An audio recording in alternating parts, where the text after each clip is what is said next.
City of Angels is black and gold.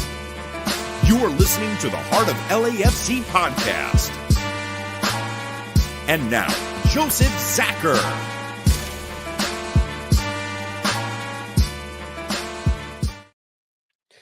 Greetings, Los Angeles. Welcome to episode 385 of the Heart of LAFC podcast. We're going to call this one drama and comedy, as we had some drama leading into this one and got some fine comedy at the end of the last match. So, yes, all good things in the moment. Yes, it started rough. It ended well. Let's hope we take some momentum into Houston and beyond. But yeah, it's been an entertaining few days. Of course, Bam at the Bellagio is back, kind of in town. How are you doing, Bam? Been better, that's for sure. I went in with a little bit of a cold, which we all know that when you get sick on holidays, it sucks big time. The vacation curse. Yes. So what Bam needs is a little more California, and we'll get him back here soon enough and get him healthy just in time for the next match against Houston. Let's hope and pray. And you know, do it in style for the tail end of the trip. That's for sure. So, Bam, at least enjoy the Bellagio a bit, sir. A bit. I have been so far. We because of being a bit sick and all that kind of stuff, being a little bit dehydrated, we went down and did some IV hydration today, which you can't do back home in Australia. We're like, yeah, let's give that a crack, and it has helped us a little bit. So, if you've ever thought about doing it and not sure if it helps you, it can help you. So, I would recommend looking into that if you can do it. The vitamin C, the hydration, yeah, I could see it. Run through walls after that. Game on. All right. Not quite walls, but yeah, it does help quite a bit, especially like when you're sick, all you want to do is sleep, so you don't drink as much as you should, so your body is getting dehydrated. So that is one thing that I do recommend. After trying it, I highly do recommend doing it. Nice. Again, I hope it kicks in, because we're going to see you this weekend again, and we need you at full power, sir. Of course, Araceli is on too. I know you didn't see her on camera. There she is. Araceli, I know you've been flying, getting ready for a trip. It's busy times for you. How are you? Stressed, but in a very good way. No, yeah, I'm going to New York City next week to celebrate my birthday and, of course, visit MLS headquarters while I'm out there. So just been doing all of the kind of the last minute planning and making sure I got everything packed. But otherwise, I'm very excited. Looking forward to hearing the report after all of that, of course, and beyond thankful that you're still jumping on middle of the night, covering LAFC 2 for us. And yeah, it's all good things there, so keep it going. Again, your eyes are open like ours. Like we're all kind of in this travel weird mode this week, so it's kind of odd for all of us. But the fact that we're all functioning at the moment is pretty impressive. And Tony, of course, he should be on pretty soon. He's going to run a little bit late today. Life, right? That's where we're at here. So yeah, hopefully we'll see him soon enough. But we've got some football to cover, a lot of football to cover on this episode. I think there's 4 total matches that we need to discuss. I mean, yeah, there's a lot going on. So I'm not going to beat around the bush. We're going to go right into it, of course. First things first, we did have a game against San Diego FC in San Diego FC with 1,500, I believe, of our closest friends in the 3252 and beyond. I saw you guys all over the stadium doing a bit of a takeover in San Diego. At least attempting a takeover in San Diego. Of course, the memo came out to the crowd. It didn't come out to the field. And so it was very interesting, and we definitely want to cover that as best we can. So, yeah, let's get into it. Of course, we went into the match knowing that they had never won a match at home. Not yet. They also hadn't lost, right? I mean, that was one of the things. They're new. So it was a good chance for us to open up a rivalry against these guys, show us who we are. At least that was the hope. And go with full intensity. Now, looking at what San Diego was offering, looked a lot like what we were offering. They went with a 4-3-3 as well for this game. In the lineup, they had Dos Santos in net. McNair and McVeigh were their center backs. They had Loffelson and Negri as their outside backs. In the middle, Sverkov was, I think I said that right, central midfielder. Godoy and De La Torre, yeah, some experience right there. Were in the midfield as well, with Dreyer and Mighton as our outside wingers, and Valakari as the target man. You're like, where's Chucky? He'd come in later, guys. This was his first game back from injury, so he didn't get the start, but we would see him later on. For LAFC, looked like a pretty decent setup. We had Lloris in goal, Tafari and Long as center backs. We had Palencia and Smolikov this match as outside backs. Delgado, Igor Jesus, and Tillman were in the midfield again. That's what we do. And up top was Martinez, Boanga, and Under, which kind of we thought might be the typical, right? But that was the lineup going in. So not a weak lineup at all. Yeah. Let's get into the matches, of course. And we can't do it, of course, without Tony. Looks like Tony is in the mix, ready to go. So I'm going to have him jump on as well. And he's going to give you the play-by-play. Tony, welcome aboard, sir, on the run. I'm not going to put you on the spot, but I am going to put you on the spot. Ready for this, man? We're talking about San Diego, our least favorite of the year so far. Probably most angry match I've ever been in a while. But yeah, our lineup set. Stage is set for you, sir. Let's go to highlights and lowlights for this thing. I don't even think we're worrying about the half or anything like that. Like, just get into it, dude. Honestly, it was just a poor performance of a low energy. I'm gonna say like not respecting the opponent again. Mind you, yes, they didn't you probably mentioned they haven't won at home, and this is their spoiler alert, first win in their home stadium.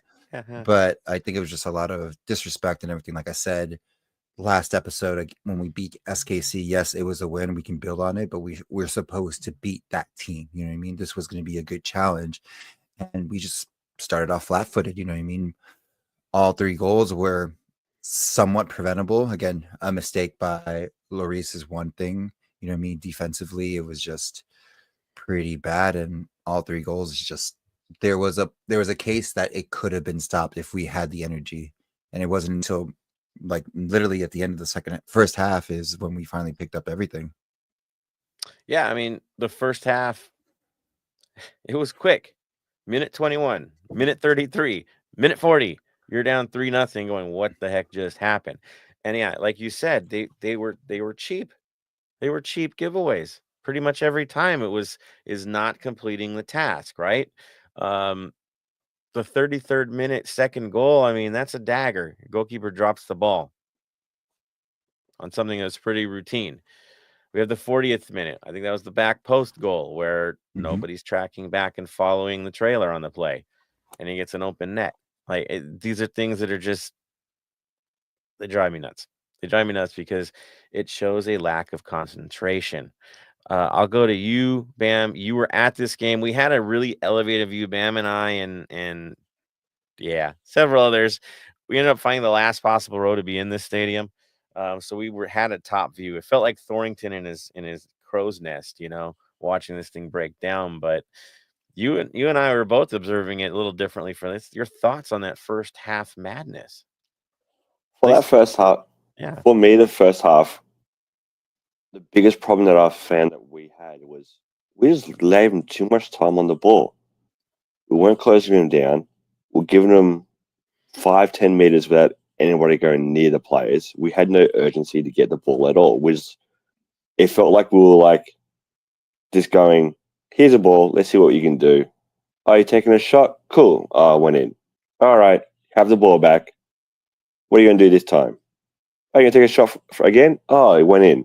It just felt like the same over and over. There was no urgency from the players to get the ball at all.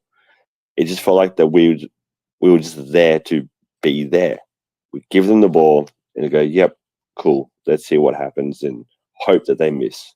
Hope that as if we didn't wake up until the third goal. We didn't join the match until the third goal fell, and then went, oh crap, we're in the middle of this, and it's getting embarrassing. Yeah, it is as you said, Joseph. You and me, we were up the very back. We were in the last row. Had a little standing room next to us, which was perfect. I like when I'm going to the games, if I'm not down at the very front with you in the 30-52, I like being up the top at the back. You can see, and I would like to know what your thoughts are for watching the game from that vantage point. I mean, that is the tactical view, right? That is where you can actually see what's breaking down, who's moving off of the ball, who's not moving off of the ball, who's looking for the pass, who's hiding behind a defender. Because I saw a lot of that where I'm just tracking with the guy that's marking me. Well, if that's what you're doing, you're canceling yourself out of the offense, right? You're not going to be a part of the story unless you find an open space. And the first half, it seemed like we were just happy cycling the ball. Cycle, cycle, cycle. But not once did somebody who let a ball go or, okay, now I'm going to cut through. Now I'm going to do something until we were 3 goals down. And then the guys look like, okay, got to find ourselves here, which that's a lot of punches to the face before we go, wait, I'm in a boxing match, right? I just don't get it. So here we are, 3-0 down. Everybody having that funny look on their face. Lloris having a moment, right? Fair for him. He's been solid this year, but it's there. But the guys give up. Give him credit for that. They still try to do something with this. So I go to you, Tony. Are you ready for me, man? Both? Sorry, I didn't know if it was you or me, but it was like you were cutting in and out so a little bit. So I think I'm losing some internet, which could be hard for all of us tonight, guys. right. But I heard, yeah, I'm ready for. So now the start of the actual game for LAFC is the best way to say this. In the 40th minute, I'm just calling it small because it's a very hard name to say, but small pretty much with a golazo of the week, I would say. I don't know if he won it or not, but that was a goal of the week for sure from far distance. And, perfect answer to what has been at that point a lackluster performance from LAFC. And then in the 45th minute with 5 minutes extra, we have a great team ball goal with, the cross in and then under just being straight in the middle, easy put away goal. And then, this was perfect. We had San Diego in pretty much panic mode because they're like, oh crap, this is, we didn't expect this, 3 goals, we should be winning this. It's easy, blah, blah, blah. But, with those 2 goals, they ping scaries until, unfortunately, we have to say this. What? Let's see, like early, let me 53rd minute. Yes, 53rd minute. 53rd minute. Igor decides he doesn't want to play anymore. Literally, that's how it looked like. He doesn't want to play anymore. And he's like, you know what? I already have a yellow. I'm going to foul. Didn't have to do this foul, but fouls, gets a red card, and we're back down. We're down to 10 men, which hindsight, we played better with 10 men is the best way to say this because there was still a fight. But think of it, if we actually had another player on the field, what damage could have been done. And, we still had some opportunities to to get back into the game and just tie it. But again, it came back to selfishness, inexperience for younger talent. That's why I'm saying inexperience. And just, couldn't do that. I'm not going to call out names because it's like, if you saw the game and watched the game, you know what I'm talking about when I say this. And we still had an opportunity to put it away. But again, as much as the second goal was Lloris's fault, he came back and kept us in this game for that. So, he made up for it. But unfortunately, we go out of San Diego losing 3-2. Of course, I'll mention this because it's good. I don't know if we've had the conversation when I was out and about. When I said in the loss pad, be careful. This is no matter, like, again, we are a supporter podcast where you're like, so if it was another podcast I was on and talk about that, I don't have to mention this, but supporter culture, no matter what, they're going to get fights. Alcohol's involved, high tension and everything like that. So you have to be careful. you have to be careful. I don't care if they're the friendliest neighbor you've known since anything, alcohol, the energy in the stadium of what has happened, adrenaline's rushing, things can go sideways, and it did, and that's what happens. So that's when I say on away days, be safe, be smart, drink responsibly, because there will be times when you have to make the right decision, and the right decision is the best way to say. There were a lot of wrong decisions post game. That's for sure. The easiest way to say it. Also, the attitude that you're at home when you're not at home. Right? There was this false sense of comfort from a lot of people that, well, this is just, BMO South. I saw a lot of that. And it's a road game. You got to treat it as that. Away days are away days, and you have to respect that it's an away day. Yeah. Not What we only saw- that, Yeah. Terrible. yeah, not only that though. It's from the get go, leaving the tailgate, marching us up into a tight area, which for me, where was a fire marshal, that would have been a safety hazard there and then and there. Having people get through security with certain shirts on, get into the gate and go, no, you can't come in with that shirt on. We're all out there for a while. Why didn't someone from the club at San Diego let someone from the front office at LSE know, hey, these shirts won't be allowed in? So they could come down, let us all know, don't wear these shirts. People would have found an alternative to cover the shirt, take the shirt off, and all that kind of stuff. That, to me, was one big mistake from my experience going down to San Diego. Second one was putting the away end above this team supporters shop. That just made it so that during the game, both sets of fans were mingling. Oh, what happens when two sets of fans it's LA, San Diego. Doesn't matter if it's baseball. Doesn't matter if it was NFL. If San Diego gets a basketball team, San Diego gets an NHL team, what's going to happen when they play LA? There's going to be fights. When you have a sport that we all love and follow, being football, doesn't matter where you're in the world, there are fights between teams that don't like each other. It's a city thing. It goes way deeper than the actual teams. It does. Exactly. And this is what's going to happen. They should have put us on the other side from where we were, of the field from where we were. That way they can keep it all blocked off, make sure that no San Diego fans got in near us, and just let us be. Seeing how the security handled it,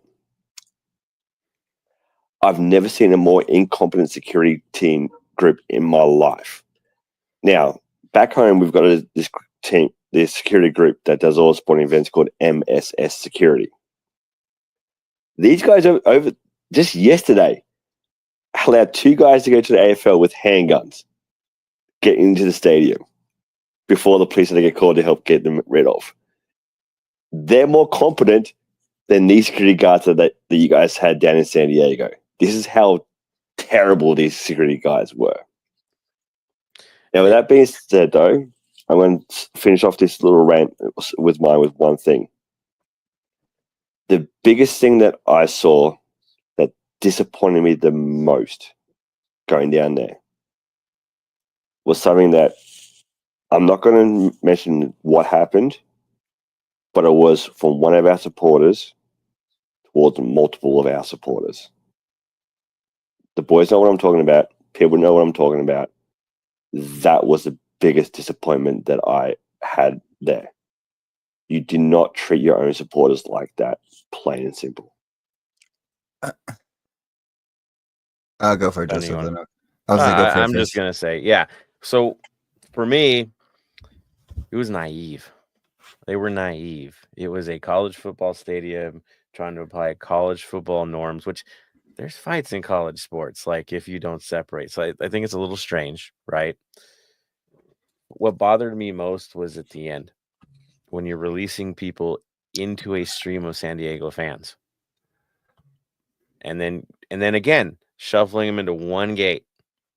The general flow of fans leaving the stadium, and then the supporters at the same time. It was all bad things. It was chaos, and there was an element from both sides that were just not up to snuff, not living up to their club. I mean, honestly, and it got bad, it got ugly, it was terrible, and the memory will be what we saw at the end of it all, and that stinks. One thing to lose the game, but then yeah, that too. So there's a lot to think about, I think, for everybody on this, and a lot to get smarter about, because you're not ever going to have perfect situations. You can't even expect it on the road, especially in the United States. You now know that they still don't get it, right? You think they'd learn, but they still don't get it. And now we're here.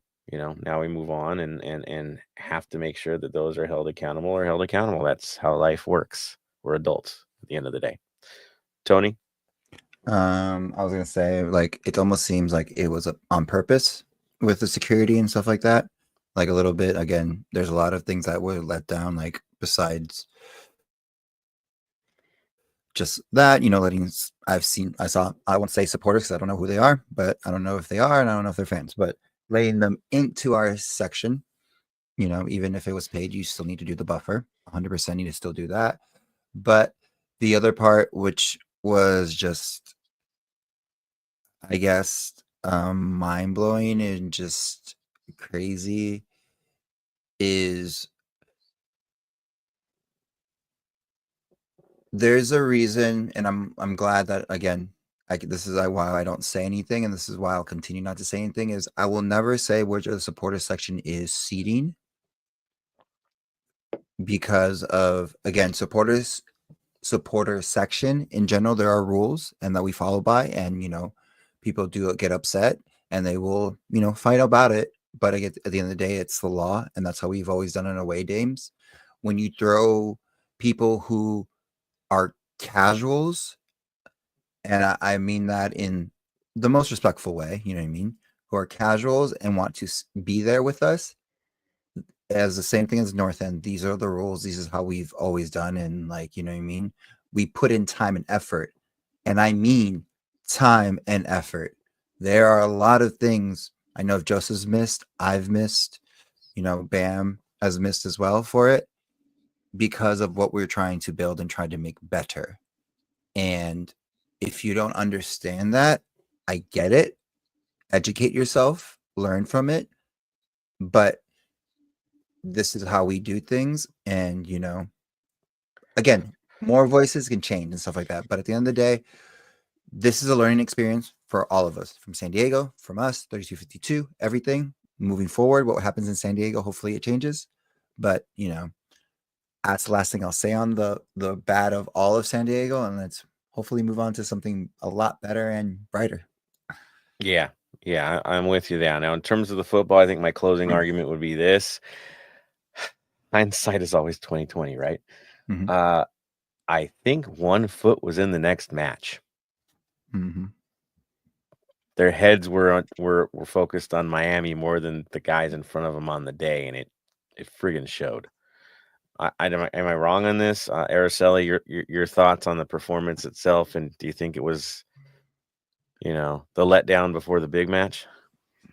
No, I think when it comes to the performance itself, it was definitely very lackluster on some points. But I can see the argument of mentally they were more focused on Miami and the CCL or CCC, whatever it's called now, versus San Diego, trying to get the job done there, because just like how Tony mentioned earlier and how we kind of said last episode, going into this game, you would have liked to have seen a different type of mentality after getting the win here in KC, but unfortunately that just wasn't there.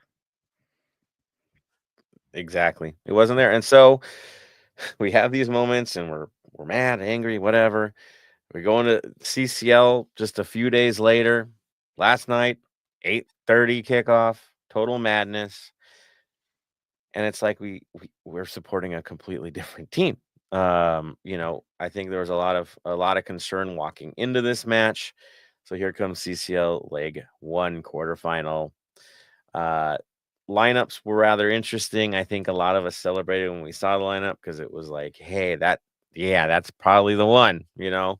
A certain face wasn't on that lineup list and went, oh, okay, I think we'll be all right. Having a little issue, technical madness again for me. Let me kill this off. Sorry, there it goes. All right, so basically we went with a 4-3-3 versus Miami's 4-4-2. Our lineup was as follows: Lloris, Segura, Long, Palencia and Hollingshead, the classics, Igor Jesus, Delgado, Tillman again.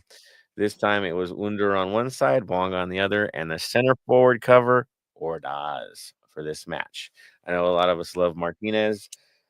It's kind of the switch off, Ordaz Martinez, and they're both performing this well. So yeah, they both are in their way, right? So you got to pick and choose. Now, Miami, they put out all the stops, man. This lineup was probably as strong as you can get. They had Ustari in goal, Allen and Falcon as your center backs, Lujan and Alaba outside backs, Busquets and Bright holding it down in the midfield, Pico and Segovia as your outside midfielders, Messi and Suarez up top doing the madness that they do. Yeah, right? No holding back. That's what they're looking for. They're trying to get a result. Big crowd. Everybody showed up, mostly wearing black. That was nice to see. Not a sea of pink, spreckled pink. Celebrities and all that other nonsense that we really don't care about on the Heart of LAFC. It is all about the game with us. You all know that. And what happens? Well, it gets interesting early. And pressure is real, and it's actually turned out to be a really hard match, which I was happy to see. So I go to you, Tony. What are highlights of the first half? Because this one was eventful. No, it was eventful. It was a proper bounce back against a good team, which we've been clamoring for this whole season, what we wanted against San Diego. But again, maybe, thought process, thinking about San Diego instead of thinking about Miami instead of San Diego. Apologies. And, yellow card by one of them I got to highlight is the yellow card by Ordaz, which is the craziest thing in the world watching it back. And I'm just like, I can understand the card, but to review it as a red card, it was just mind-blowing to me. I was just like, I get it. It was aggression off the ball and everything like that. And then if you listen to the commentary on TV, which I know Bam heard, they were like, oh, that's for sure a red card and everything. And the bias was there. You know what I mean? The bias was there, as you can see in the stadium. You can see in the stadium again. I say if on video, if you're listening to this, I air quoted black because there was still a lot of the black Miami jerseys, as well as my favorite, which was the caps with the LAFC caps with the Miami jerseys on as well. So, you can see what people were paying for, but you can do that. But again, it was just a good shutdown performance from our defense. Messi could not do too much. He had his moments, of course. You know what I mean? You can't keep a good player down, but he couldn't finish in the final third, which was the greatest thing that we could have done. There were some opportunities where we could have scored in the first half, but we couldn't finish it off. But you could see we woke up, we showed up, and we did everything we needed to do to keep this a close game. Yeah, I mean, first half was wild. It was. Bam, I'm going to go to you before me on this one. Thoughts on that first half performance, the incident, of course. Where are you on? Well, I missed the first 5 minutes of it due to the basketball still going on Fox Sports 1, so they obviously didn't go straight to a live. It actually was a close game in basketball, so I can understand why they kept going with that before they did go live to the game. So the first 5 minutes I didn't see any of. For me, by the letter of the law, I'm sorry, but Ordaz has to be shown a red card there for touching the face. He touched the face. That's why it has to be a red card to me. The fact that it wasn't, it stunned me, and I'm glad it wasn't. But to me, if he was shown a red card due to touching the face, so be it. We played good defense. We played some damn good defense that first half. How we haven't played defense like that for the whole year, knowing that we can play defense like that, I don't know. But we need to keep playing that type of defense going into the rest of the season. We keep playing defense like that, we're going to do some remarkable things this season, and we will be going back to the playoffs. If we don't play like that defense, then we won't be anywhere near the playoffs. Right. So the one thing I noticed tactically, all right, one, Segura. We were all concerned that Segura was in that lineup because he's been very up and down, right? He was probably the best one back there. It was wild. He had one weird mistake. That was it. And it didn't cost us. But what really stood out to me was the way they were marking Messi and Delgado, sacrificing any real chance at good creative play to make sure that there was always a man behind that guy. And so it was almost like we just had a high defender cruising, and they were taking turns between Edgar Jesus and mostly Delgado. Delgado was a guy that's like, I got eyes on this guy, and I'm not letting him go. I will always be within a few yards of him. And he committed to it, and he never failed at that. Delgado was always in the mix. You're like, you're giving compliments to Delgado? Yeah, I am, because he put in the work. That was hard work. Tillman, he had to be more creative. He had some struggles in that, but he still tracked back. We didn't get the track back from the midfielders in the game against San Diego. This time, everybody was willing to go behind the ball. There was a full commitment to be behind that ball and let them possess. That was the other thing. They kept touching, looking for us to try to overreact and try to take the ball from them. And instead, we just waited. We just were patient. We made sure that we were in position so they couldn't get good passing lanes. But we were patient and didn't overcommit. And I think that was huge in the first half. Up top with Ordaz, Bouanga, Under, they were trying to get it going, but it was very difficult against this team. You could tell. But I do know this. They were frustrating their back line. And that's why the whole Falcon Ordaz incident happened. And if you were watching in the stadium, you saw that it was Falcon that made initial contact. It was Falcon that created that situation. Old vet versus young kid. And what it shows me was that they were beyond frustrated because I thought they were going to walk over us, probably because they watched the San Diego match and went, who the hell are these guys? And they were worried. And so what do you do when you're an old fart that's lost a step and has trouble handling a young player? You go play the head games.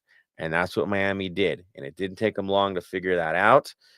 And that's what they played, which is, to me, rather insulting for a team that claims to be who they are, that you had to be old man over 30 football. That was the mindset, right?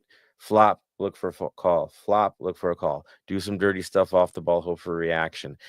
They went there when they didn't have to, and they did. And thankfully, we survived it. We got lucky on the Ordaz situation. Like, again, initial contact was made by Falcon. So he should have been punished too and didn't get any punishment. Ordaz went up high, and that usually ends up being a red card in this world, the way the modern game is. Did he intend to deck the guy? No, but he defended himself. He was hit first. Right? But the ref, and it seemed like the ref was very committed to this. He wanted to finish this thing 11-11 and not be the story. He did not want to be the story in this thing, and he tried his best to. That's for sure. Yeah. I mean, what else you want to add, right? Bam, I know you're saying red card, but do you think it was the ref trying to not be the influencer in this thing? I think so. I think the ref wanted it, as you said, finish it 11-11 and be all about the players on the field. The only problem is for me, as I said, touching the face, red card. You don't touch the face whatsoever. I think by not giving a red card, it did make the story of that incident about the ref more than anything. Let him cry. Yeah. Don't get me wrong. At the same time, though, half the stuff that Miami's gotten away with in the past, it's a bit of karma. It's have a cry about it. At the end of the day, the man with the whistle in the middle of the pitch He has a final say. He said yellow card. It's a yellow card, plain and simple. We carry on, we move on, and we go into the second half. Again, you have a team with players with their pedigree, and your biggest comment on the match is some 22-year-old kid. Is he 20? He's 22, right? 21-year-old kid. That's your story. He didn't get kicked out. That's why. Really? That's where you're going with it. That's pathetic. Congratulations on being pathetic. I can't wait for leg 2 if that's where your heads are going to be at. Araceli, I go to you. First half performance. I know we're going to talk about second half. Thoughts in this and where they were at in this point. Honestly, I really don't have any thoughts on this match for the simple fact that I slept through it. It was so late at night. I literally slept through it. There you go. I'm sorry. I can't. Funny. I mean, we won. All right. That's positive. The only positive. Yeah. Now we move on to second half. And again, the story was Ordaz and more business, right? There was a lot of flopping, a lot of wildness. Suarez being Suarez. Messi looking for the dive. Some pathetic ones in the second half. Right, Tony? I mean, and then it led to the moment. Yeah. Let's just go straight to the moment, because that's what everyone's been talking about. Everyone's still been talking about it. Is in the 57th minute, assist by Delgado. But the moment that you always see, it wasn't the assist. Of course, you have to mention the assist because it doesn't get there if it wasn't there, if you didn't get that pass. But Ordaz from outside with a good, strong shot, low, hard, not quick, but enough to get it past Miami into the goal to put us up 1-0. And it somewhat woke up Miami a little bit. Of course, it woke up everyone in the stadium who were there for LAFC. Especially woke up LA 3252. I can tell you that there was not one, no one was dry is the best way to say that in that part of the section. And it was a good, like I said, it was a good pass. Ordaz, as we've been saying, has been progressing as he should. He's been one of those players that been consistently there, you know what I mean, as a sub, as started in our academy, started with MLS 2, was on the team multiple times throughout the seasons. This is the first season where he's actually performing, getting our investment in him and everything, and just to see him to celebrate, it was just the perfect stage, the perfect night, the perfect everything for him. And I know he's going to always talk about that. And throughout the rest of the second half, Miami had multiple opportunities. We had multiple opportunities. We just couldn't finish them. But again, we also saw Suarez's crybaby. But I want to just keep it PG for a second. And look at the 3252 looking like we should be praising him and idolizing him as somewhat. And he was just in disgust that we were giving him the business, is the best way to say.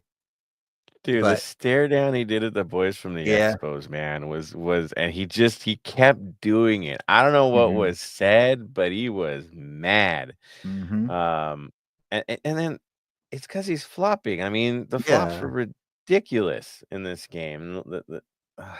Pathetic.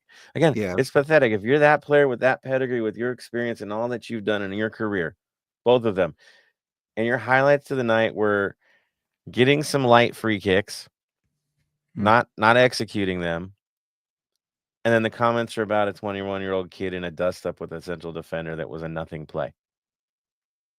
Yeah, that's cool, man.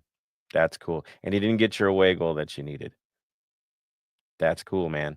In terms of Ordaz, his comments were funny. If you guys go check the interview with him after the game and why he did what he did and why he shot from there, he basically said that the ball, the molten ball that the Triple C uses, feels like a volleyball when you shoot with it. So it does all kinds of weird things if you hit it from distance. And he goes, I just went for it because I don't know what the ball's going to do. So I might as well take advantage of it, which it did knuckle under for the keeper, which I think he expected it to rise, and instead it knuckled down. It's hard to do, but that's why you shoot from distance. That's how you do it. That's how it's done. Right, Pam? You know me. All the time I say, if you have a shot from outside the 18, take it. You never know what happens. What happens when Ordaz took a shot from outside distance? It went in. A player who has done wonderful things from the academy through to now. I can honestly, this time next year, I think we'll be talking about where he'll be off to next. I think play it this season, have a full season with us next year, and then we'll be looking at selling him over to Europe. The way this guy's accelerating at the moment, we get that into him, I think we're going to make a lot of money on him by selling him next year. The trajectory is right. It's looking good so far. He's got to keep his head. That's for sure. Big time. He's got to keep his head. I do, and I've talked about it before, the pest vibe that he does at times where he gets into people. Like he went after the ref at the end of the game. I saw that too, before and after. Never lets up. The intensity is 100%. His mindset to me is right. It's always, I'm going to do every freaking thing I can to get the edge, to do what I need to do to get the job done. 110% type of player. And if he keeps his head like that and develops the way he's developing, starter vibe all the way, and maybe even better than that. So good on him, man. Again, he survived the nonsense of the first half and then thrived and took this game. He's the story, not the other guy. And that's how it should be. Right, Tony? Yeah, like I said, that's why we just talk about that. Is just he's the story of the match. He's the story of right now of this round. And like you said, the most important thing besides the goal and us winning is there was no away goal. So we go back into Inter Miami with an advantage of if we score one, they have to score two, which is a great way to look into it. But again, we got the job done at home. That's all we needed to do. That's the only focus. And now we move on. And even if they score two, they got to score three to end it, or go to penalties.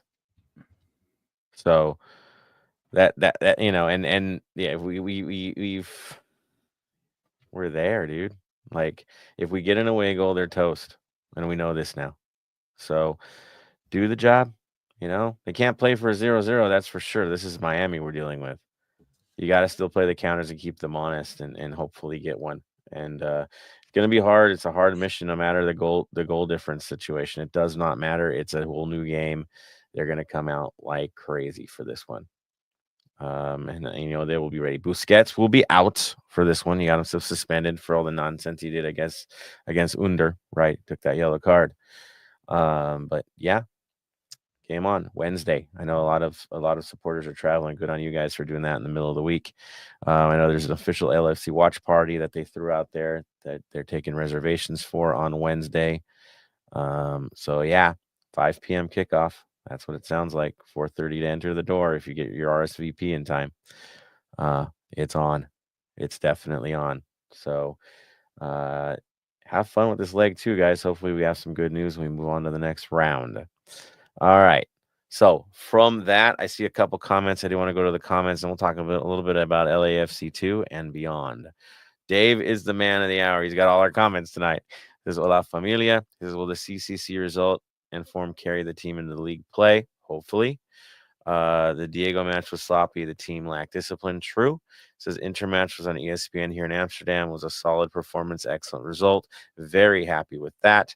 It says Ordaz should have got red. Busquets should have gotten a second yellow. Agreed. Falcone should have been booked too. He initiated contact. As far as I'm concerned, that gets you. It's an assault on another player, unwarranted. So there's that. So there we go. Dave, you're right, man. Again, we're on to the next round. We got to survive it.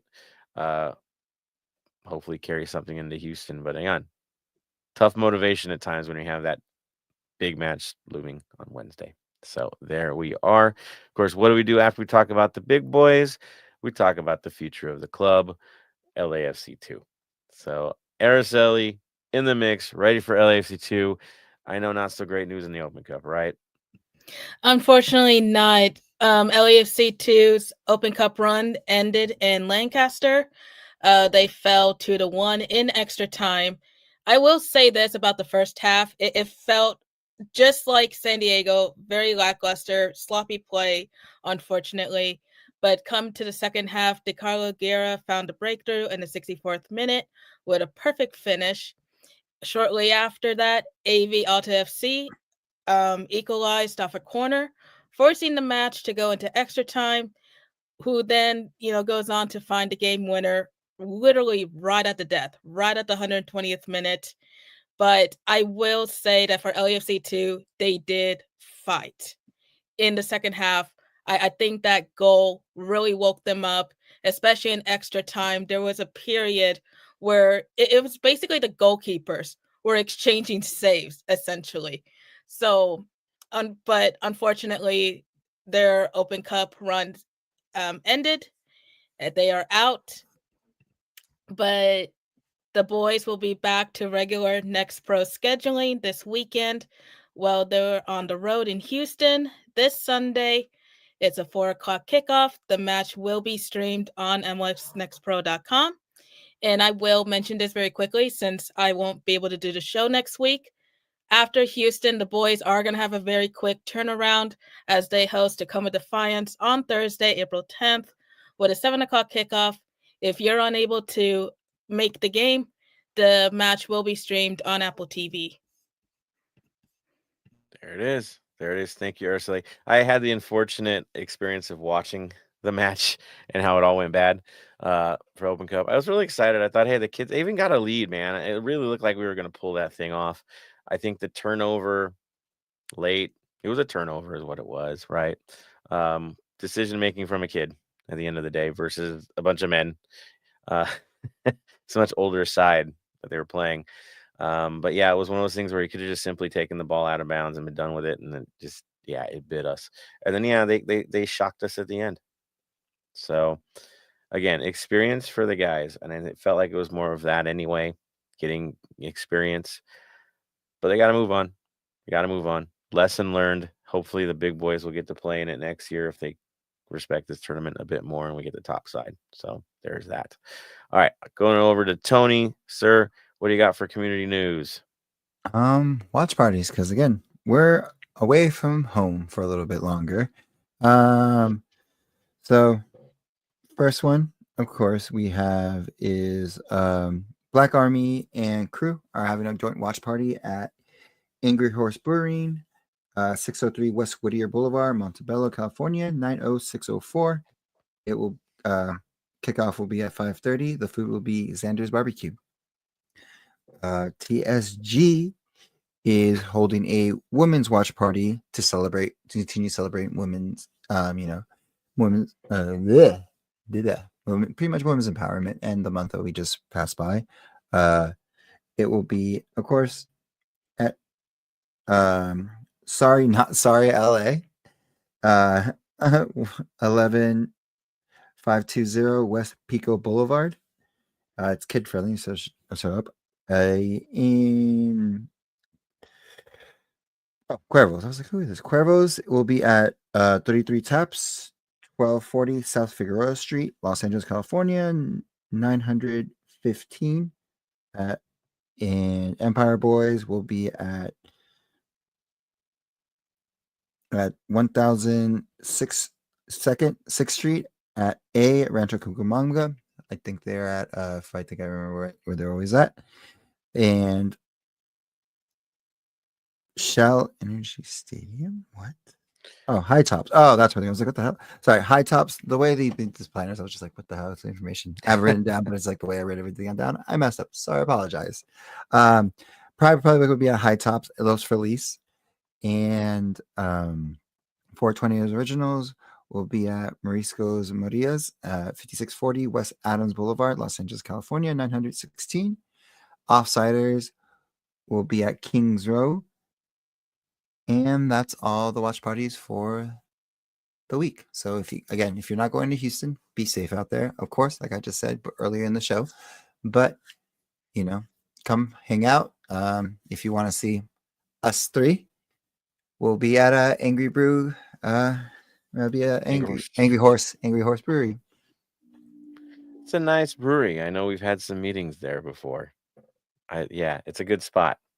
Beers are good. Trust me, guys. Beers are good. Again, it's a brewery. Breweries to me are the best watch party locations, my opinion. But there we go. All right. So we do have Vinyl Club minutes. Bam's not a fan of my choice. I know. I get you, man. But I think that's the only one, so I'm gonna run with it. If you're up for that, man. All right. So Val Kilmer, of course, passed away this week. For my generation, which is older than these guys, he was a pretty big deal for us. From Top Gun to Tombstone to The Saint, if you like The Saint, like the music from The Saint.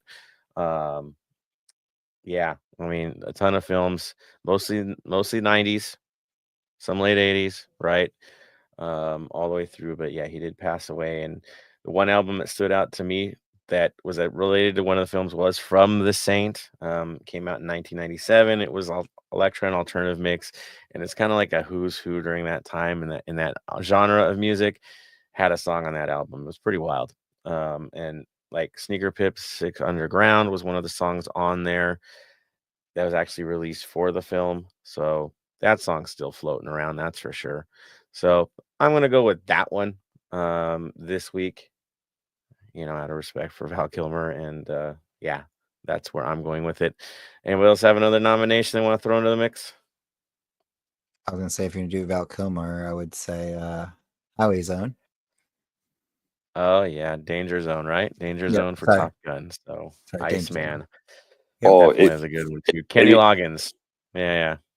Let's be honest. If you're going to do a song from Top Gun, it's got to be the intro. No, Danger Zone. No, just the intro is just the guitar. At that point, you should just do the beach scene song. Oh boy! See now we got Top Gun. That's the other choice. That's proper, man. Much more popular than the one I threw out there. But yeah, there you go. So Kenny Loggins, Danger Zone. Good choice, dude. Good choice. See, there we go, guys. 2 albums to check out. And we move on. Yes. All right. So let's move on to that Houston match. I know our heads are kind of looking at Inter Miami. I get you guys. Round 2 will be here soon enough. But we got a big game against a team that we can get 3 points on the road against if we just get with it, Houston has not had a great year. Okay, they've had a horrible year so far. They are 0-2-4. Grand total of 2 points so far this season. Well, we've got our 9 points in our 3-3 inconsistent record. But again, they haven't won yet this season. Pretty rough. They've got losses against Portland on the road, Seattle on the road, Real Salt Lake at home, and we all know Real Salt Lake's not having the greatest year either. They lost Inter Miami 4-1. I mean, again, hasn't been great. From what I've seen, it's the scoring situation for them. Top scorer on the team has, guess how many goals? 1. 1. They've got 4 different goal scorers so far. Ponce, Bassi, Franco Escobar, and Nicolas Lerero, all with 1. And that's at 4 goals so far this season. There's your problem. Assists-wise, Jack McGlynn's got 2 assists. Dorsey's got 1. Ponce's got 1. And our old friend Eric Duenas has 1 so far, right? He got an assist so far.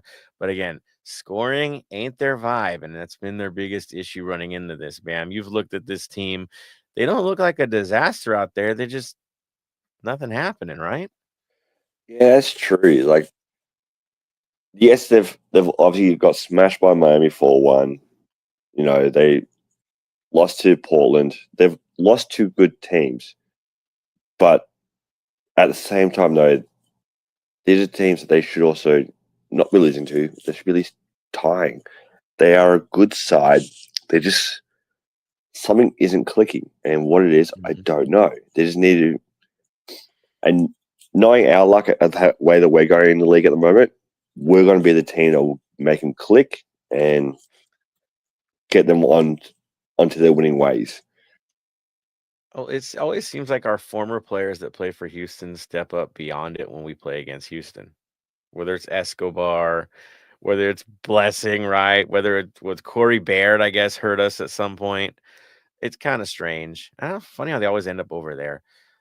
This place, it would be, I guess, the Dwayne Yas Revenge Tour for for this match. Yeah, be careful. It's not a trap, but it's a trap. It's definitely a trap.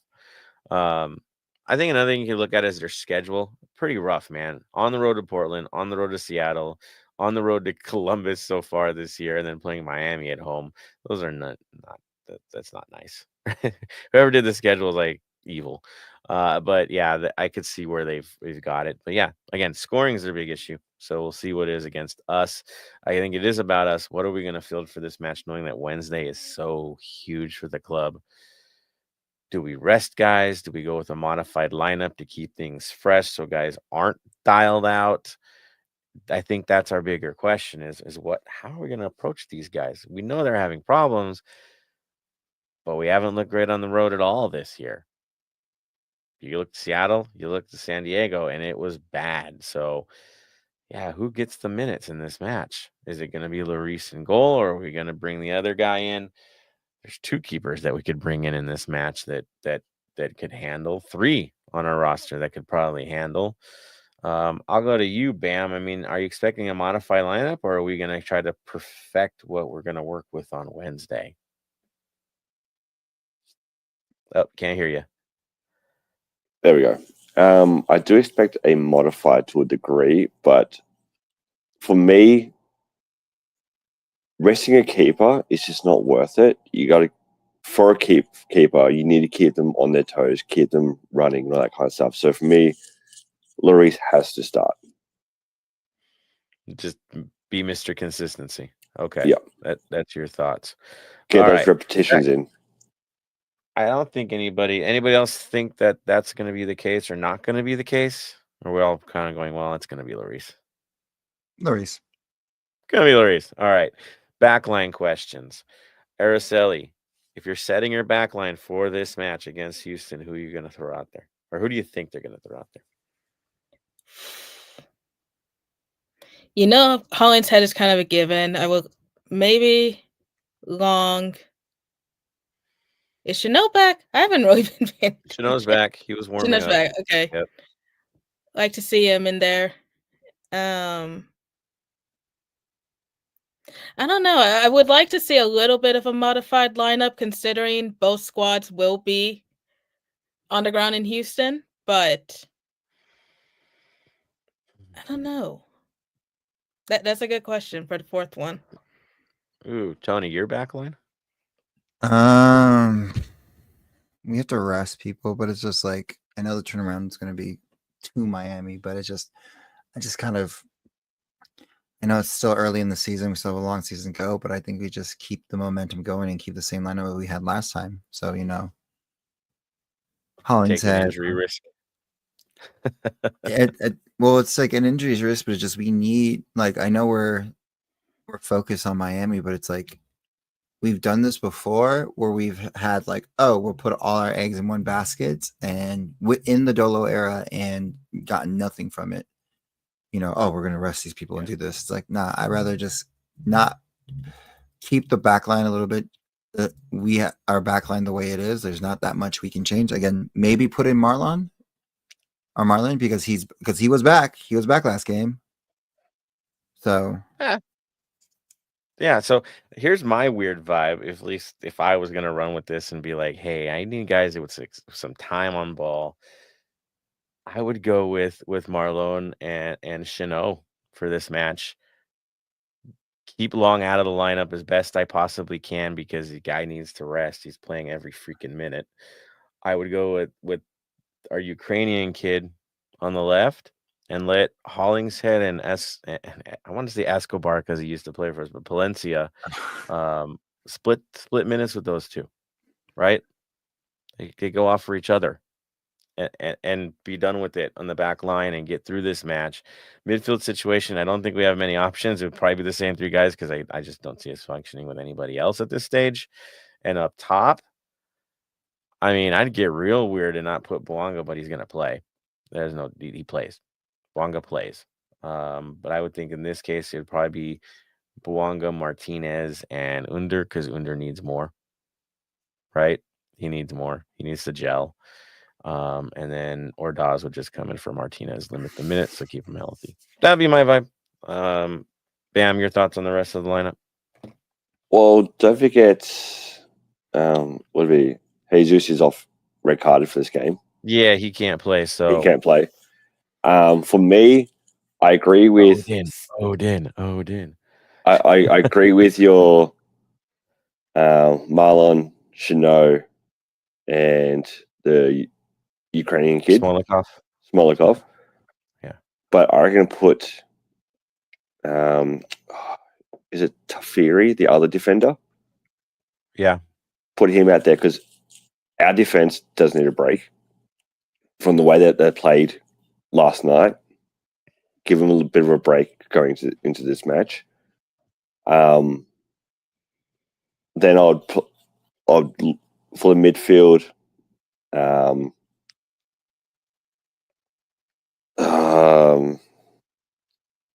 Give Tillman a break. I'd say bringing 3 kids from the okay. From the twos. Just put 3 kids from the twos in there. Up top, hopefully, this is a perfect game for me. Up top, put in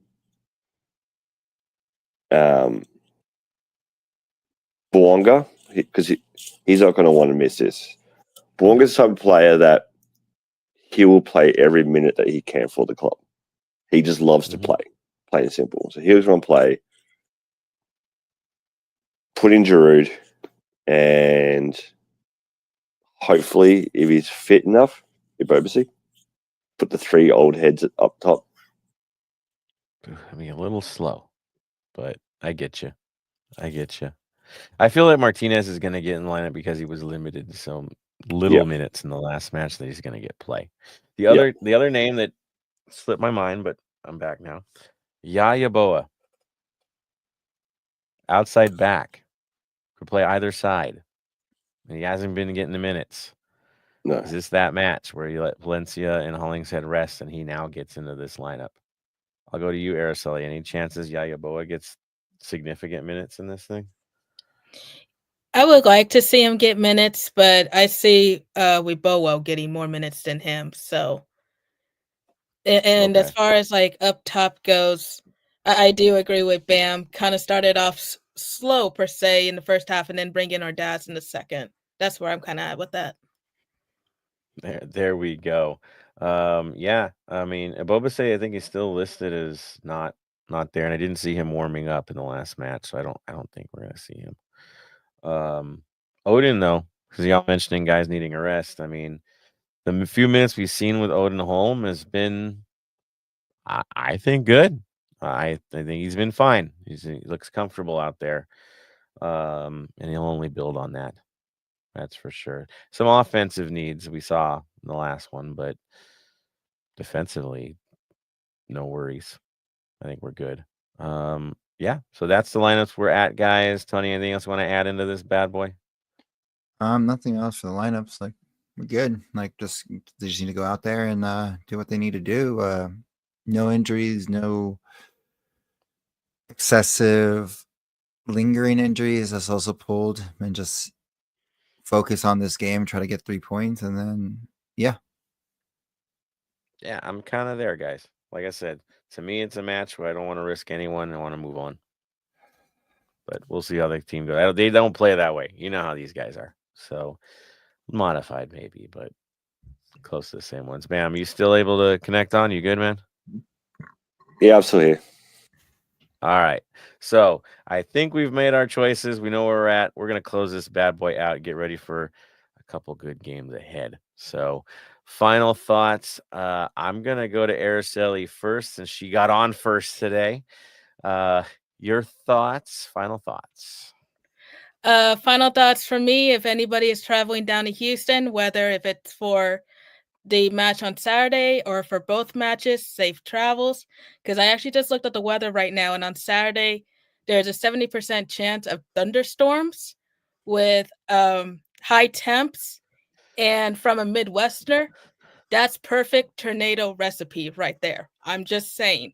So definitely be very careful if you travel. Otherwise, obviously enjoy the matches, whether you be there or at a watch party. I know for me, I kind of already said it at the beginning of the show, I will be missing next week because I will be in New York for, to celebrate my birthday, visit headquarters, and there's a lot of stuff planned. Let's put it that way. So it's been a very busy couple of days, but I'm ready. I'm excited. You've earned it. Enjoy it. Like, New York's amazing.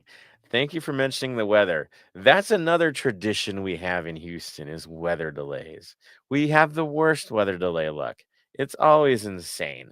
I think we've had watch parties where they took 6 hours because of weather delays in Houston. Am I wrong in this, Tony? I've been to Empire Boys watch parties, and we ended up having multi-hour delays. I'll go to you, Tony, man. Like, you're the next on final thoughts. I know you're going to say something about the weather. Yeah. Be here for a long time, not a short time, because it's Houston and it's you never know. So yeah, that's pretty much it. It's just like have fun in the watch parties, drink responsibly, and be safe out there. If you're traveling, again, be safe. Houston's another issue that we had a couple years ago. So make sure your scarves they're looking for trophies. So make sure your scarves are tucked and tied down. But yeah, that's my final say. Tie it to your belt, people. Tie it to your belt. I'll just say that again and again because they want to pull you. They're going to know you up close and personal if they pull. So good luck with that, man. If there are any storm chasers in the crowd, you're in trouble. So I'll leave it there. Bam, your final thoughts, sir. Final thoughts. Again, those that are going to Houston, be safe. Keep your head on a swivel. Always know your surroundings. Walk in groups. Don't go off alone.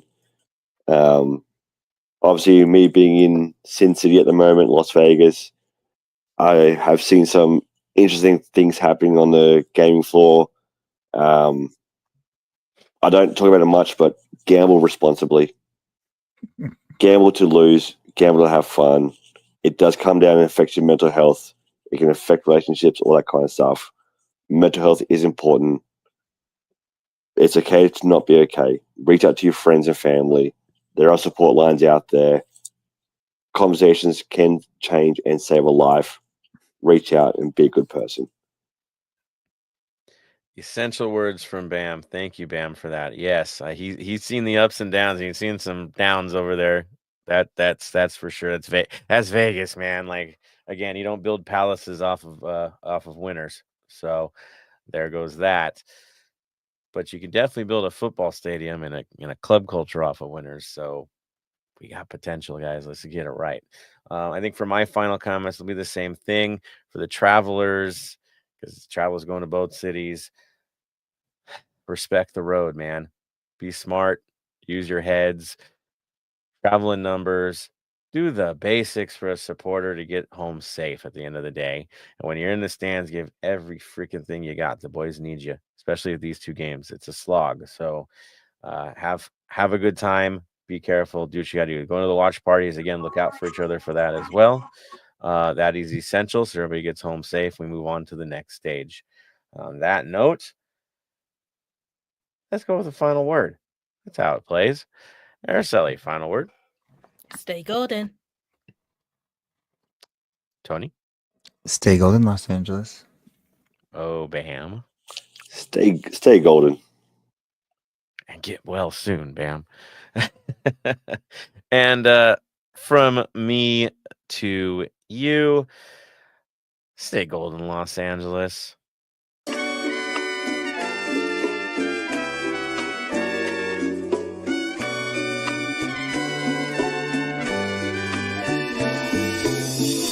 Thank you for listening to the Heart of LAFC. Make sure to leave us a rating and review on iTunes or Stitcher. Shoulder to shoulder, the black and gold is taking over.